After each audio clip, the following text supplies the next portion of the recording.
Andy, could you tell me more about this perspective, this idea that you were explaining to me last time we met? Sure, Daryl.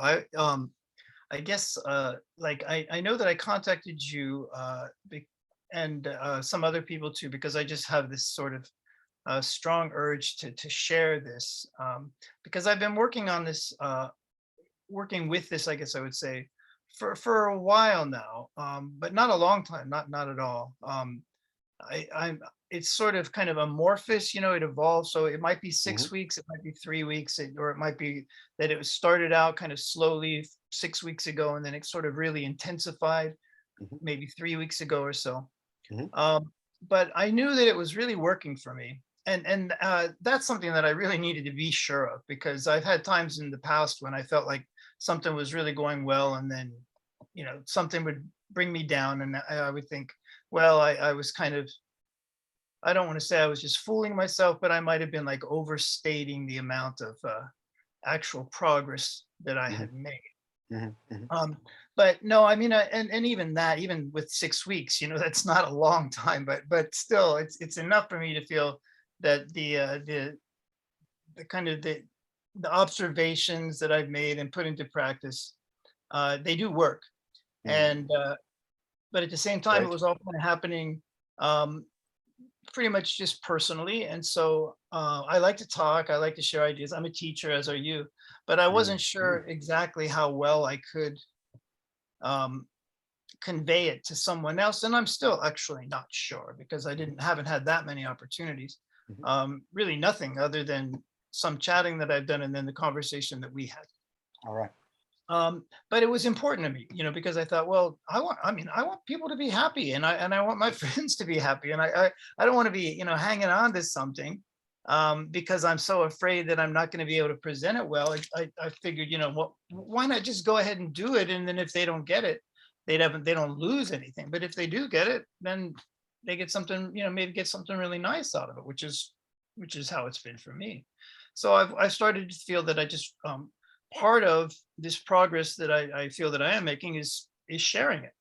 Hmm. Um, and so that's what I was really happy that you got back in touch with me, and we Hmm. met and we had a nice coffee and we talked about things. Hmm. And I think I did find the words that well, I don't. It wasn't about finding the words because I did have the words in myself talking to myself. Oh, Are they going to make any sense to someone else? hmm. That was what I Hmm. was sort of concerned about, and I think Hmm. they did. I mean, they did to you? I mean, Oh, I think. yeah. Well, you're one of the best explainers of things. I follow you on Facebook. I mean, when you post something on Facebook, you explain things. You explain things perfectly and clearly. You're Thank like you. of like my many hundreds of friends. You're like really top 1%, like best Thanks. explainers of whatever point or story you want to tell. Uh, You tell it well. You're very articulate in like many ways too. Poetry, songs, essays, joking around, criticism, whatever. You're right. very articulate. So like, but I can sort of see how maybe this sort of thing Mhm. might give you a little trouble explaining to somebody or conveying to somebody in a way that they'd be able to like grasp it and go, oh yeah, I want to try that. I Uh-huh. want to put that to use in my own life. So yeah, I could see how that would be a bit challenging. Yeah.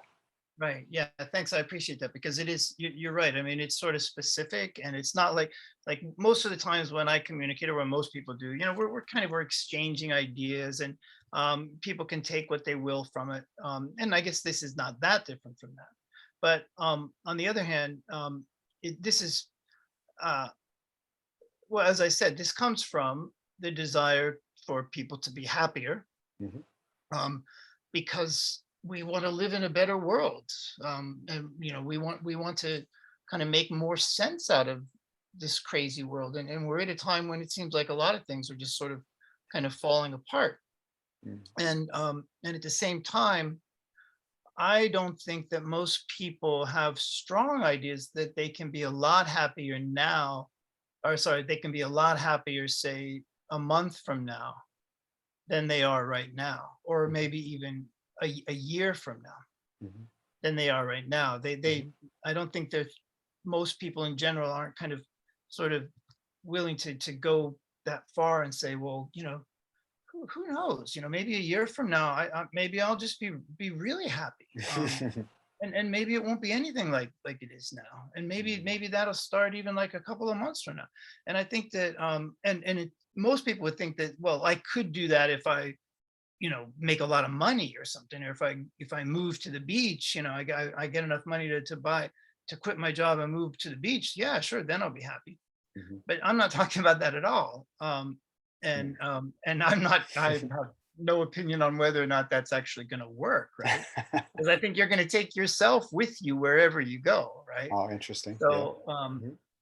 so to me, this is inner work. So I do think that there's this sort of feeling where people can think, well, wait a minute, this guy's telling me something, and it's just kind of simple, and I don't know. It's kind of nice, but I don't know if this is really gonna actually do this thing that he says it will, which is basically lead to greater happiness. Mhm. But that given that, that's how I feel about it, and that's how I'm going to present it. The secret to happiness, or whatever bullshit that would be, just sort of, just a way of looking at things that just makes life easier for the person experiencing it. Mhm. Because that's, I think we start with the definition right there, where making life easier for the person experiencing it. Because I think in general, people have this concept that life is something that is happening to them. And Mhm. so they don't really have that much control over it. Mhm. So that life can kick them around if it wants to, or it can withhold things from them that they really feel that they would make them happy. And so they they have almost a sort of an adversarial relationship with life. But in fact, there is no life without you, and there is no you without life. I mean, your life, your Mm. life is you experiencing your life. Mm. Mm. And so you have a lot more control over that than you. And when I say you, of course, I'm speaking in general terms, Mhm. not you, Mhm. you, Daryl. Mhm. You have a lot more say in that. I guess maybe is a better word, to control, Mhm. than you usually think you do. Mm. Um, so so what I started to notice um, recently was that I have a lot more choice in terms of what sort of emotions and what sort of thoughts do I really want to be running through my consciousness right now. Because I, like most people, spend a lot of time, or have in the past, uh, dealt with my consciousness and in ways that wasn't making me happy at all. Mm. I was using my own consciousness and this own moment of time, which is the only moment we will ever have, which is just right now, Mhm. to think things that were not making me happy at all. Mhm. Um, and then little by little, I started to examine the idea that I could drop that. Mm. Well, and it would made perfect sense to drop that, because why, if I knew that this was really the only experience of now that is available to me, is this pure moment, and I have some say in what I'm going to be thinking and what I'm going to be feeling, why wouldn't I exercise that to the fullest, Mhm. in order to sort of just tune out Mhm. these things that were counterproductive, that were Mm. not Mm. yielding, that were not producing what I wanted to experience, which was Mm. contentment or happiness or joy, or whatever, whatever sort of positive vibes I wanted to be feeling in Mm. that moment.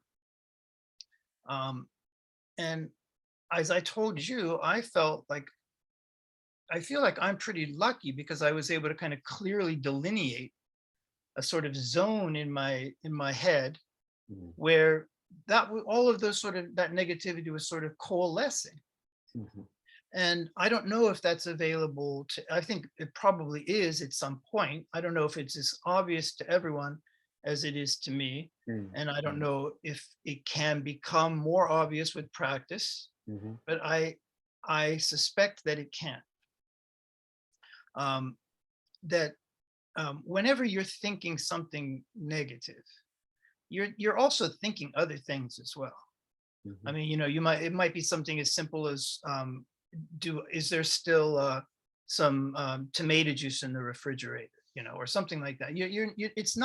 It's never the only thing that you're thinking, mhm, because I mean, Dara, you like music and you take pictures, so you know what it's like to be walking down the street, a song is playing in your head, mhm, something past catches your interest, and you think, I want to go and take a picture of that.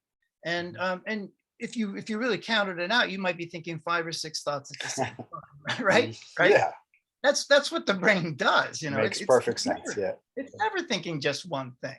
Mm, But when it thinks negative things, then they have a tendency to become very pronounced, because we kind of feel like, well, we want to get rid of them. We don't want to feel negative things, so we sort of pay more attention to them. But that's sort of like, that's the wrong thing to do. mm, We want to get rid of them, and so they compel us to pay attention to them, and intensifying our attention to them makes us feel worse.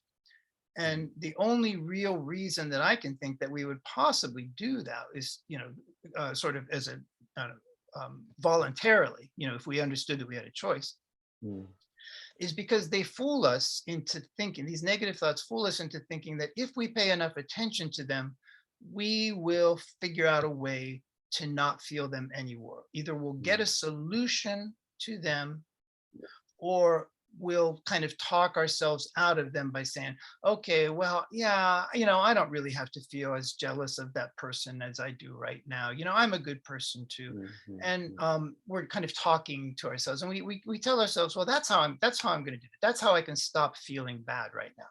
mm, And that doesn't work, mm, um, because what does work is to really take their oxygen away. mm, Put don't give them anything. mm, Because what I've come to understand about negative thoughts is that they have no potential to to make us feel good. They're not gonna We're not gonna find solutions in them. They're not going to give us the answer if we keep paying attention to them.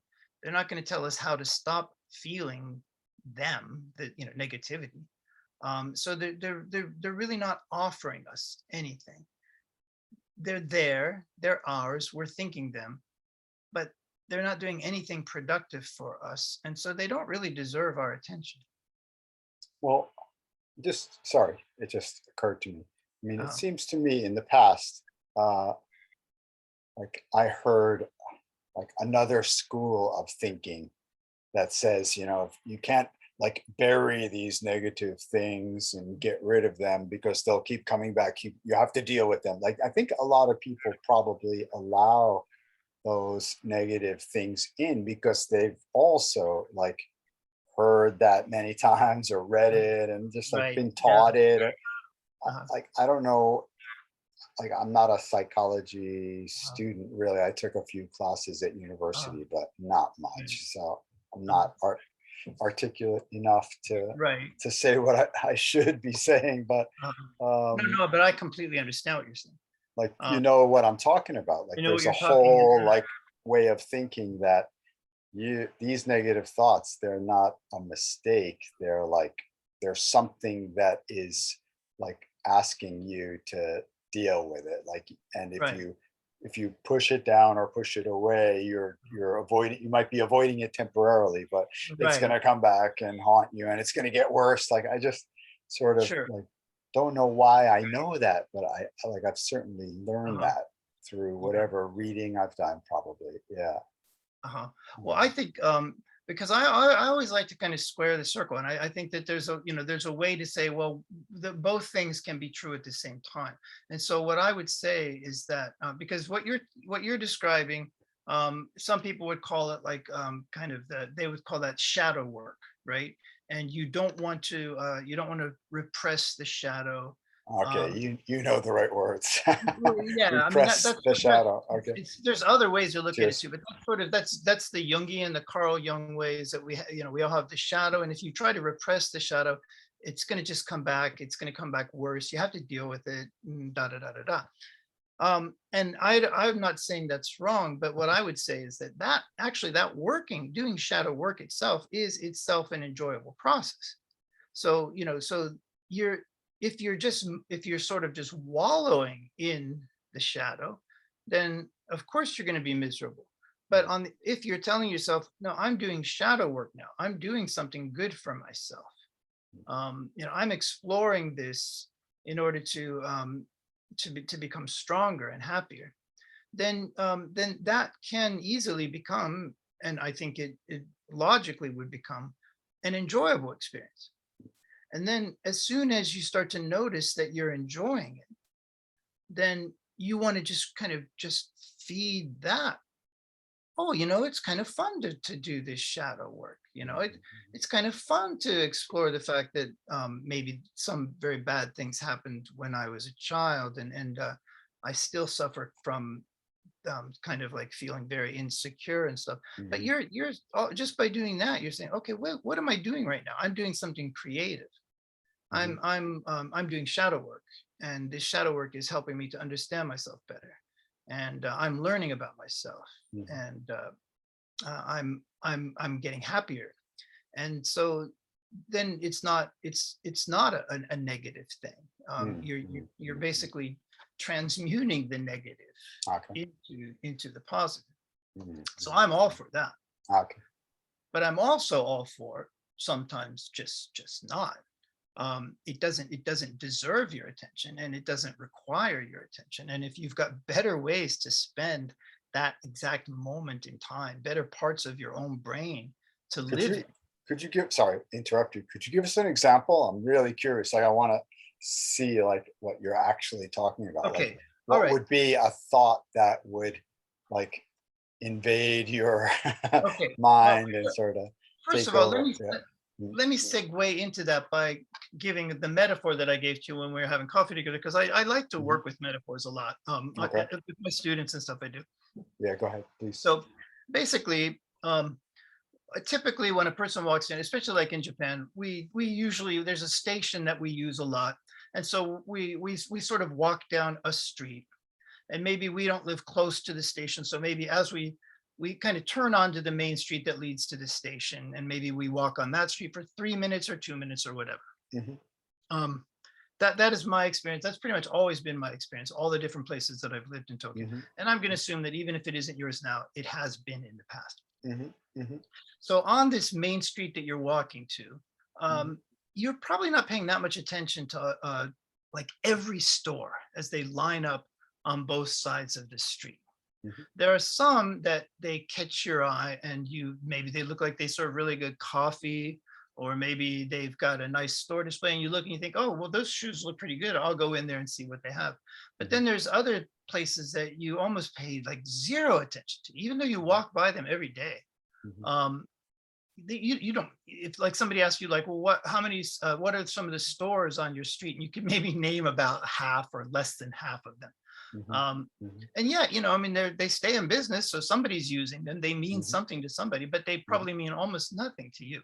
mhm, Then they don't have to mean anything to you. So they're on the street, and they're what they are.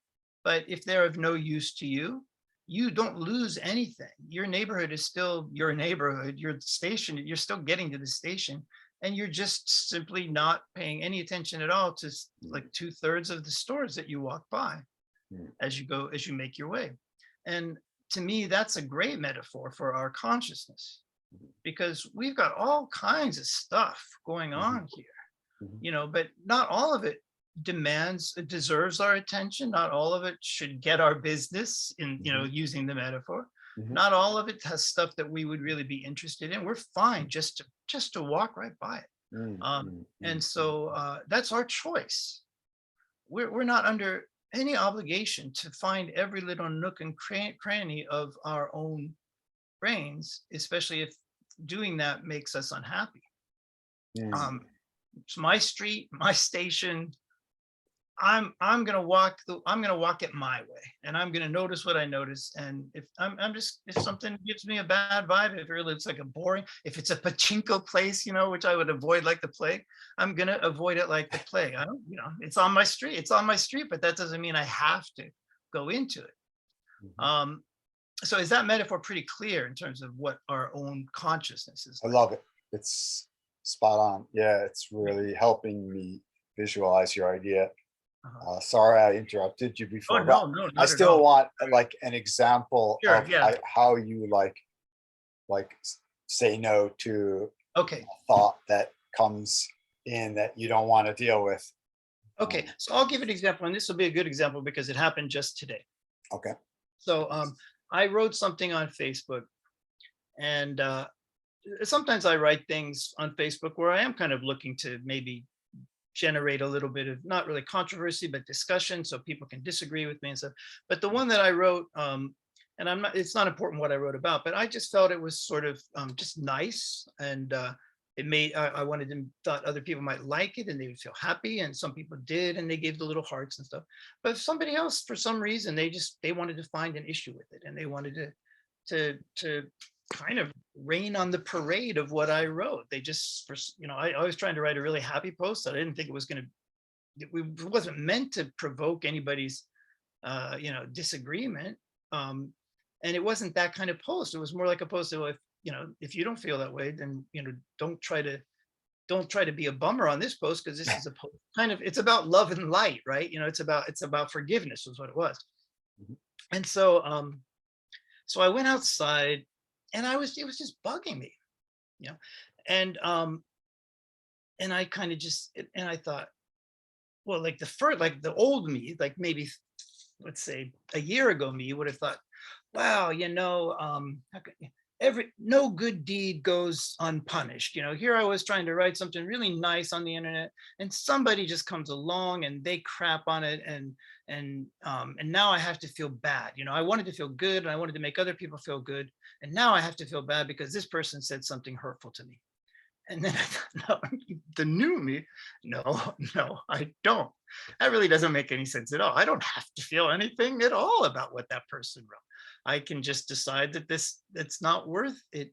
I don't have to. I'm stewing, right? I'm stewing in this negative thought, this trying to work out like how she's wrong and I'm right, and or maybe there was something wrong that I wrote. Maybe I didn't even notice it, but I did put something in there that was sort of kind of like would push somebody's buttons, and try. I'm trying to figure out, Mhm. in order ostensibly to make myself feel better about it.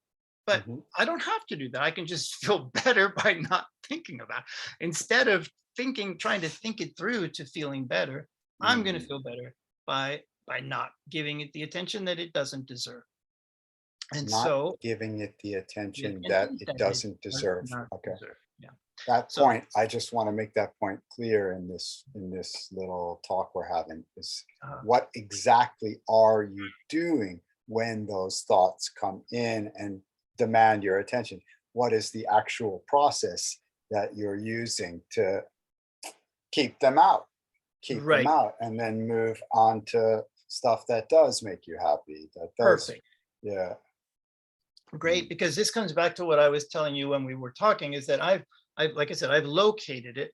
And not only have so located it, basically, I've located it in, if I had to point, it's like sort of right here. It's like right, it's inside my head, but it's on the right side. It's not on the left. These thoughts, this kind of trying to work out something in order to make myself feel better, this frustration, this maybe that bummer feeling. Um, um, it all happens on the right side of my brain. It's probably different for other people, but it's definitely a zone. Mm. And not only that, but I call it the brown because it feels like it has a sort of a color to it and a tone to it.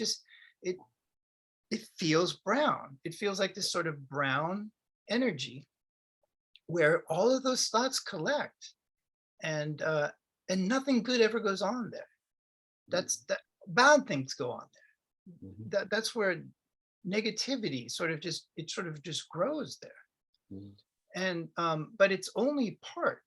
And so that just kind of naturally, well, that means that on the left side of my head, it's not there, right? So mhm, if I were to move to the left side of my head, then I would be making distance from the brown where all mhm, that stuff is happening. mhm, And in fact, that is exactly what I am learning to do, and I'll say able to do, but I'm certainly going to get better at this because it's still a pretty new process. But yeah, just move my consciousness spatially. If it's not spatially for someone else, if it's another way, but move it away from that part of you that's really working out to kind of work in that negativity, and trying to unnegativize it by thinking about it, where that won't work. But what will work is, in terms of not feeling negative, is to be where the negative is not. Simply leave the negative to its own negative self and be somewhere else in your own consciousness. And we can do that because I am doing that now. mhm, So we can learn to, human beings, my friends, people that I talk to, can learn to do this just like me. mhm. Okay. There's about 5 minutes left on the video. Uh-huh. Uh, Anything else you want to do? I really want you to make full use of it. So, Okay, well, yeah, I guess so. What I would do, because I know that it's going to be different for every person, but if anyone wants to try this, I think the first thing that you would have to do, first of all, the thing to do is to notice that what I've said is probably true in terms of the fact that you negativity is sort of a kind of a pattern that we go into, and it always has some sort of a promise that it's going to unnegativize itself if we give it enough attention. mhm, We're gonna figure it out, or we're gonna cheer ourselves up. Somehow we're gonna make it okay by giving it this attention that it's crying for. And I will say with a great deal of confidence that that is not true. That does not work. mhm, And but the thing that does work is to leave it alone. But my mantra is nothing for the brown, nothing from the brown. I'm not going to give anything to it, and I'm not going to take anything from it. I'm not going to feed it with my own thoughts. And if I find those thoughts sort of radiating out towards me, I'm just going to say no, thank you. So the second thing that I would like encourage people to do is try to find that inside yourself. Like, wait, next time you find yourself going into kind of a bummer feeling, or something mhm, pisses you off, or you're mhm, worried about something. Just see if you can spatialize that, or in some other way, um, sort of isolate it from amongst this wider consciousness that you are. mhm, Um, for me, it's a place. For me, it's the brown. For somebody mhm, else, it might be something else. mhm, But try to like go into that and see. Okay, well, it's here, but it's not here. Or maybe it's here, but it's not here. Or maybe it's at this pitch, but it's not at this pitch. Everybody's going to have maybe be different. Or mhm, maybe it's this light frequency, but it's not this light frequency. mhm, Whatever it mhm, is, then don't be there. Go away from it, because wherever you go is going to be better than it. And mhm, maybe you'll go into neutral, but maybe you'll go into neutral, and neutral slowly build to just pure rapture, mhm, because you're free of that negativity. mm. That has happened to me a lot. In fact, Nice. I have rapture every day now. I'm not completely 24 hours, but I have Mhm, some experience of changing from any sort of negativity to maybe to neutral, get away mhm, from it, to just growing that until I'm just absolutely feeling wonderful. And it's mm, like, it's so liberating, because mm, I'm saying no thank you to that which is keeping me from being neutral or better than neutral. mm. Yeah, I like it. I'm, thanks. I'm trying it. I am. But today you uh, explained it in more detail than when we first talked about it. So now I have an even better like idea in my head how to go about doing exactly what you're recommending. So Great. wish me luck. Yeah. Yeah, absolutely. Because I would love to be a Uh, part of someone else kind of getting it, and that, mm. I would like this to be something that's many people can benefit from, or even if it's just you and me, that's okay. But I would, No, I I think would, this but video, I would love. people are going to watch it and are going to pay attention to it and think about it and maybe watch it a couple of times and really like look at it carefully, examine it, and try to apply it. I think that's what's going to Fantastic. happen. Yeah, that's what I think Yeah. is going to happen. So I don't know how many people, yeah, but I think people who at least have access to it will Mhm. notice it. Of course, it's about 40 minutes long, so Right. Yeah. they're gonna have to give 40 minutes of their life. Got you. We're I gonna saw run it. out of time Okay. soon, so Okay. let's cut it here. And nice talking to you about this You too. topic, and we'll talk more later. Thanks to you, Daryl, and thanks to everyone who picks up and watches all the way through to this. All right, Andy. Nice talking to you, bro. Thanks. Good. Thanks for Bye. sharing.